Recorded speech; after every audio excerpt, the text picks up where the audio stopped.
हाय, मैं हूँ Harper, new Jersey से। प्लीज लाइक और सब्सक्राइब करें। मैं अपनी सिंगल माँ के साथ रहती थी जो 5 स्टार होटल में हाउसकीपर थी।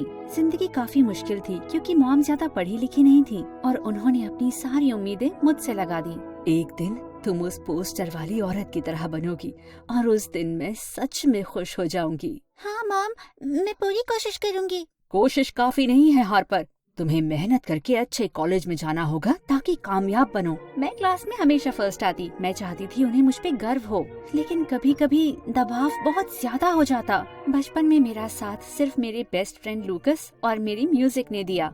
मुझे गाना बहुत पसंद था और लूकस हमेशा से कहता मेरी आवाज अच्छी है, पर मैं जानती थी कि मॉम मुझे कभी सिंगर नहीं बनने देंगी। एक रात शहर के सबसे अच्छे स्कूल के लिए मैं एक स्कॉलरशिप टेस्ट की तैयारी कर रही थी कि अचानक लूकस आया। आज रात तुम्हारे फेवरेट बैंड का शो है, चलो चलें। बिल्कुल नहीं, मुझे स्कॉलरशिप का टेस्ट देना है। मैंने सोचा हम वो नहीं करने वाले। मैं स्कूल में अकेला क्या करूँगा? ऐसी बातें मत करो, तुम जानते हो ये मेरा सपना है। तुम्हारा सपना या तुम्हारी माँ का? जो भी है, मैं जा रहा हूँ। कल मिलती हूँ तुम्हें। कल की कल देखेंगे। लूकस चला गया, पर मुझे बुरा लगा कि उसने कैसे रिएक्ट किया। मुझे लगा उसका मूड जल्दी ठीक हो जाएगा, लेकिन अगले पूरे हफ्ते उसने मेरा फोन नहीं उठाया। और इधर मेरा एडमिशन हो गया था और स्कूल शुरू होने वाला था। और यार, इस नई जगह से मुझे बहुत घबराहट हो रही थी। स्कूल बहुत बड़ा था। मुझे अपनी आंखों पे यकीन नहीं हुआ जब मैंने बच्चों को नाश्ते में कैवियर खाते देखा। मैं लूकस को काफी मिस कर रही थी, तो मैंने फोन उठा के उसे कॉल किया। लेकिन तभी अचानक एक लड़का आकर मुझसे टकराया और हम दोनों नीचे गिर गए। ये क्या किया तुमने? तुम्हारी वजह से कैच मिस हो गया और मैं 1000 रुपए की शर्त भी हार गया। एक्सक्यूज मी, तुमने मेरा फोन तोड़ दिया। इसे ठीक कराने में बहुत पैसे लगेंगे। बकबक बंद कर। पैसे चाहिए? ये ले। उसने कुछ पैसे मेरे हाथ में रख दिए। ये क्या बकवास है? ये पैसे अपने पास रखो बदतमीज, तमीज खरीद लो इससे। उसके चेहरे पर कंफ्यूजन थी, फिर वो मुस्कुराया। यहाँ नहीं आई हो ना? क्या नाम है तुम्हारा? मेरा नाम जैन है। मुझे नहीं जानना, दोबारा तुमसे मिलने का कोई शौक नहीं है। बिना पलटे मैं सीधा अपनी क्लास की तरफ चली गई। बाद में किसी ने मुझे बताया कि जैन बहुत अमीर था और स्कूल का सबसे पॉपुलर लड़का भी। उसके डैड शहर की बड़ी प्रॉपर्टीज के मालिक थे। जिस होटल में मॉम काम करती थी उसके भी। मुझे घंटा फर्क नहीं पड़ता। इस बदतमीज के बारे में सोचने से बेहतर काम है मेरे पास। बाकी का पूरा दिन भी उतना ही बुरा था। मैं क्लास में बहुत पीछे थी और जब मैं दूसरों से मदद मांगती तो कोई करता भी नहीं। मैं इतनी थक गई थी कि जब घर पहुंची तो तुरंत सो गई। आँख खुली तो देखा मॉम की 40 मिस्ड कॉल्स थी। एक छोटे से एक्सीडेंट में उनका पैर टूट गया था और वो 1 महीने तक काम नहीं कर सकती थी। अब हम क्या करेंगे? तुम्हारा स्कूल शुरू हो गया है, पैसों की जरूरत है। घबराओ मत मॉम, हम कुछ सोच लेंगे। उस रात मैंने ढेर सारे पार्ट टाइम जॉब्स के लिए अप्लाई किया और उम्मीद करी कि कहीं तो नौकरी लग जाए। मुझे इतना अच्छा लगा जब लूकस ने कॉल करके मुझे डिनर के लिए बुलाया। कैसी हो? तुम्हें हो क्या गया था? हाँ, कितनी बार कॉल किया था मैंने।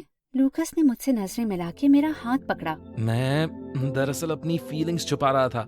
मैं तुम्हें पसंद करता हूँ हार्पर, और इसीलिए अपसेट था कि स्कूल में अब तुमसे मुलाकात नहीं होगी। वाह, ये बहुत है।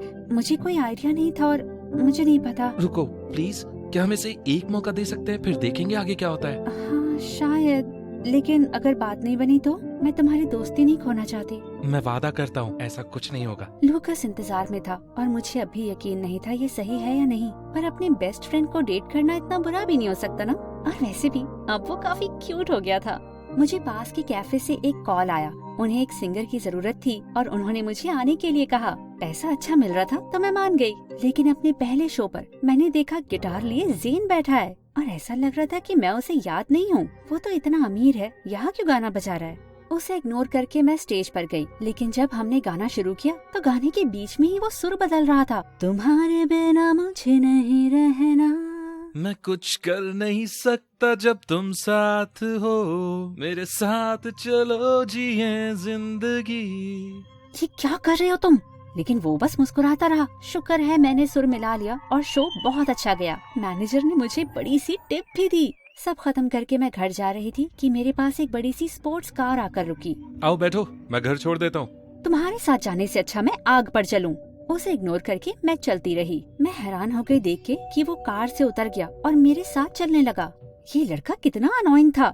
हाँ, बहुत हैंडसम भी था, लेकिन बहुत अनोइंग भी था।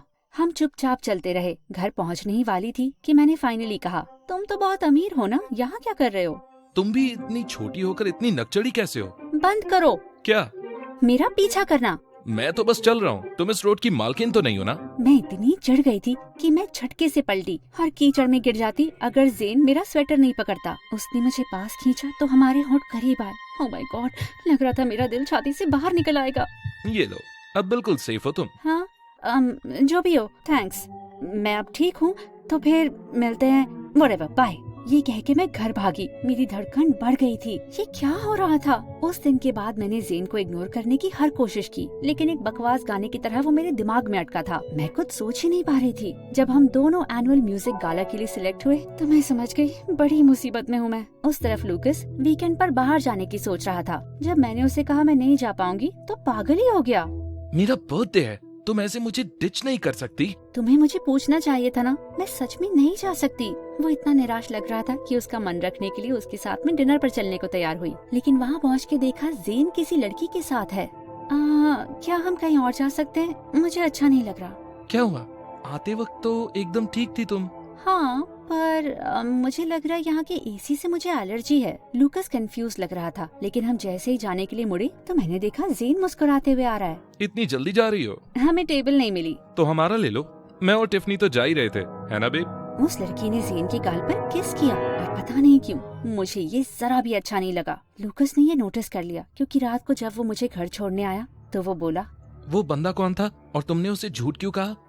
बस मेरे स्कूल से एक बदतमीज लड़का है, मैंने झूठ नहीं कहा, बस सच नहीं बताया। ऐसी बेवकूफाना बात मैंने आज तक नहीं सुनी। इतना मत सोचो, बड़ी बात नहीं है। वैसे भी देर हो रही है, मैं बाद में मिलती हूँ। लूकस ने मुझे शक की नजर से देखा। मैं चली गई, इससे पहले चीजें और बिगड़े।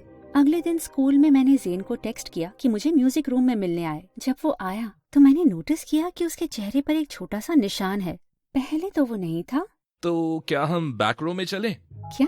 वहाँ क्यों जाएंगे हम? तभी मुझे उसका मतलब समझ आया और मैंने उसे घुटनों पे मारा। छी, मैं तुम्हारे साथ कभी मेकआउट नहीं करूंगी। बैक रो में सारे इंस्ट्रूमेंट्स रखे हुए हैं। ओह माय गॉड, शर्मिंदा हो गई मैं। और वैसे भी मेरा एक बॉयफ्रेंड है, याद है? और तुम्हारी एक गर्लफ्रेंड है। तभी जेन मेरे पास आया और मेरे गाल से एक बाल की लट हटाई। टिफनी मेरी गर्लफ्रेंड नहीं है, बस पहली डेट थी, तो अगर तुम चाहो तो हम वो दूसरा काम भी कर सकते हैं। मैंने उसे देखा तो मेरे दिमाग में सब धुंधला हो गया। वो इतना हैंडसम क्यों था यार, और मैं उसके होठों को क्यों घूर रही थी। हार्पर। मैंने मुड़ के देखा तो मेरे पीछे लूकस खड़ा था। काफी गुस्से में लग रहा था। लूकस, तुम यहाँ क्या कर रहे हो? तुम अपना लंच ड्रॉप कर गई थी तो तुम्हारी मॉम ने बोला कि मैं इसे ड्रॉप कर दूं। अच्छा हुआ मैं आ गया, नहीं तो मुझे तुम्हारा असली रंग कभी पता ही नहीं चलता। ऐसा कुछ नहीं है, हम लोग सिर्फ बात कर रहे थे। हाँ, चिल आउट डूड, कौन सी बहुत बड़ी बात है? ये वही लड़का है ना जो हमें कल मिला था? हाँ, जेन और मैं। बस करो, बात खत्म। लूकस गुस्से में चला गया और मैं सोचती रही कि इस फैले हुए रायते को कैसे समेटूं। इतने सालों से उसे जानती थी, कभी इतने गुस्से में नहीं देखा था, और वो इस तरह का था नहीं। बाद में उस रात लूकस की फेवरेट केक के साथ मैं उसे सरप्राइज देने गई, पर उसने दरवाजा ही नहीं खोला। मैंने उसे कॉल किया, टेक्स्ट किया, पर उसने जवाब नहीं दिया। और उस पल मैं समझ गई हमारे बीच चीजें पहले जैसी कभी नहीं होंगी। ये डेट करना ही गलती थी। इन सब के बीच में इतनी परेशान थी कि मुझे टेस्ट में D मिला। वाह, तुमसे अच्छे नंबर मेरे आ गए, ये कैसे हुआ? चले जाओ जेन, तुम्हें झेलने की हिम्मत नहीं है मुझ में। ओह माय गॉड, ये क्या है? क्या? तुम्हारे माथे पर ये बल कैसे पड़ गया? वो पटाखा कुड़ी कहाँ गई? जेन ने मेरा हाथ लिया तो मैं मुस्कुराई, और इस बार मैंने आनाकानी नहीं करी। चलो, मैं ठीक करता हूँ तुम्हारा मूड। हम स्कूल के पीछे की गेट की तरफ गए और उसने मुझे रुकने को कहा। अचानक ढेर सारी प्यारी प्यारी बिल्लियाँ आ गईं और जेन ने उन्हें दूध पिलाया। उसका ये रूप तो मैंने कभी देखा ही नहीं था। हम बिल्लियों के साथ खेल रहे थे कि मुझे वो निशान फिर से दिखा। तुम्हारे चेहरे पर क्या हुआ? जेन ने तुरंत निशान को ढक लिया। कुछ नहीं, चलो चलते हैं। साफ था कि वो और कुछ कहना नहीं चाहता था, तो मैंने पूछा नहीं। उस दिन के बाद से हम दोनों के बीच दोस्ती बढ़ने लगी। वो मेरे डेस्क पर प्यारे प्यारे गानों के नोट्स छोड़ता और हम घंटों तक म्यूजिक के बारे में बात करते। तुम्हें लगता है माइली साइरस आरियाना ग्रांडे से बेहतर है? फ्रेडी मर्क्यूरी का असली नाम क्या है? क्योंकि ये उसका असली नाम नहीं लगता। ये बहुत अच्छा था। ऑफ कोर्स मैं लूकस को मिस करती थी, पर वो तो मेरा फोन ही नहीं उठा रहा था। मैं निराश थी, पर बात करने के लिए जबरदस्ती तो नहीं कर सकती। एक रात कैफे में शो खत्म करने के बाद मैं घर जा रही थी कि देखा जेन अपनी कार के पास खड़ा है और फोन पर चिल्ला रहा है। आप मेरे साथ ऐसा नहीं कर सकते। मुझे देखते ही उसने फोन काट दिया। सॉरी, ये सुनने का मेरा इरादा नहीं था। तुम ठीक हो? मैं ठीक हूँ, सॉरी, बस कुछ बातें हैं। तुम घर जा रही हो? मैं छोड़ देता हूँ तुम्हें। मैं उसकी कार में बैठी। घर जाते वक्त उसने शहर के एक नजारे के पास कार रोकी। क्या हम 5 मिनट के लिए यहाँ रुक सकते हैं? मैं मान गई और कार के ऊपर मैं उसके पास बैठी। मैंने कभी उसे इतना दुखी और बेबस नहीं देखा था। तुम मेरे निशान के बारे में पूछ रही थी ना? मैं एक गिग के लिए चुपके से निकल रहा था और पकड़ा गया। डैड को पता चल गया और उन्होंने मेरा गिटार फेंक दिया। उन्हें ये बात बिल्कुल पसंद नहीं कि मैंने बिजनेस छोड़ म्यूजिक चुना। क्या इसीलिए तुम उस कैफे में गाना बजाते हो? हाँ, क्योंकि वो मुझे वहाँ नहीं ढूंढ पाएंगे। मैं समझती हूँ, कभी कभी माँ बाप को एहसास नहीं होता वो अपने बच्चों पर कितना बोझ डाल रहे हैं। अचानक उसने मेरे हाथ को छुआ और मेरे दिल की धड़कन तेज हो गई। मुझे उससे प्यार हो रहा था, बहुत। मुझे देखकर वो मेरे पास आने लगा कि अचानक मेरा फोन बज पड़ा। वो मॉम थी। उन्होंने बताया लूकस के डैड हॉस्पिटल में थे। मैं फटाफट गई तो देखा वो बेंच पे अकेला बैठा है। मैं चुपचाप उसके पास बैठी। हमने कुछ देर इंतजार किया, फिर डॉक्टर ने उसके डैड को जाने दिया। यहाँ आने के लिए थैंक्स। ऑफ कोर्स, हमारे बीच चीजें बनी नहीं तो क्या हुआ, तुम अब भी मेरे दोस्त हो। क्या मतलब है तुम्हारा? क्या तुम मुझसे ब्रेकअप कर रही हो? तुमने उस दिन मुझसे ब्रेकअप किया था लूकस। तुमने कहा था हमारा हो गया, और मैं समझ सकती हूँ तुमने ऐसा क्यों किया। शायद हम दोस्त ही अच्छे हैं। मैं तो गुस्से में था। सच कहो, ये उस लड़के जैन की वजह से है ना? नहीं, वो सिर्फ एक दोस्त है, मैं बता चुकी हूँ। मैंने देखा है तुम दोनों को। मैं अंधा नहीं हूँ, पर एक बात समझ लो, ज़ेन जैसे लड़के अपना काम निकलने के बाद दोबारा पलट कर नहीं देखते। वो अमीर है और तुम बस एक सिंगर। रुको, तुम तो वो भी नहीं हो, क्योंकि तुम्हारी माँ तुम्हें वो भी नहीं करने देगी। अचानक मुझे इतना गुस्सा आया कि मैंने लूकस को तमाचा मारा। तुम्हें मेरी बेइज्जती करनी है तो कर लो, लेकिन मेरी माँ के बारे में एक शब्द नहीं बोलना। मुझे लगा था हम दोस्त बन के रह सकते हैं, पर भूल जाओ। लूकस को अकेला छोड़ के मैं चली गई। मेरा बेस्ट फ्रेंड इतना बदतमीज कैसे हो सकता था। घर पहुँची तो फूट फूट के रोने लगी जब मॉम ने पूछा क्या हुआ, और मैंने उन्हें सब कुछ बता दिया। ओह डार्लिंग, माफ कर दो, मैंने तुम पर इतना दबाव डाला। तुमने कभी मुझसे कुछ कहा क्यों नहीं? ये मेरी ही गलती है। कोई बात नहीं मॉम, आप मेरा भला चाहती थी। अपने सपनों के पीछे जाओ बच्चे, मैं हमेशा तुम्हारे साथ हूँ। मॉम की ये बात सुन के मुझे बहुत अच्छा लगा। कुछ दिनों बाद मुझे पता लगा लूकस ने शहर छोड़ दिया है। ये सुन के मुझे बुरा तो लगा, पर अब वो पहले जैसा नहीं था, तो मैं भी उसे भूल गई। फाइनली मैं गैला के लिए मन लगा के प्रैक्टिस कर सकती थी। शुक्र है मॉम का। और ज़ेन पूरा समय मेरे साथ ही था।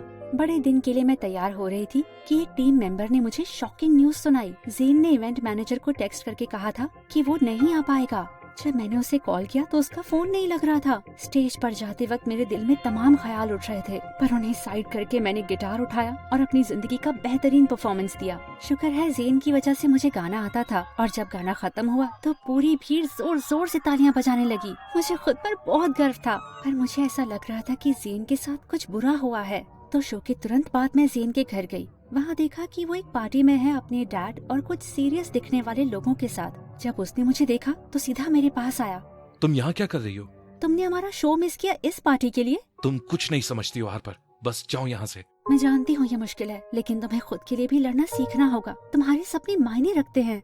ज़ेन ने मेरी तरफ देखा और अचानक मुस्कुराया, और फिर माइक पर जाकर बोला, लेडीज एंड जेंटलमैन, मैं एक अनाउंसमेंट करना चाहता हूँ। पहला, मैं ये बोरिंग पार्टी छोड़ के जा रहा हूँ। दूसरा, डैड अब और नहीं, मैं अपना म्यूजिक करियर आगे बढ़ाने के लिए फ्रांस जा रहा हूँ। आप अपना बिजनेस अपने पास रखो। ज़ेन के डैड के चेहरे का तो रंग ही उड़ गया, लेकिन ज़ेन वो सब छोड़कर मेरे पास आया। बैक एंट्रेंस के बारे में क्या ख्याल है? क्यों ना इस बार सब सामने ही करें। हम दोनों ने एक दूसरे को किस किया और ये मैजिकल था। अगर अपने सपनों पर यकीन करते हो तो तुम्हें आगे बढ़ने से कोई नहीं रोक सकता।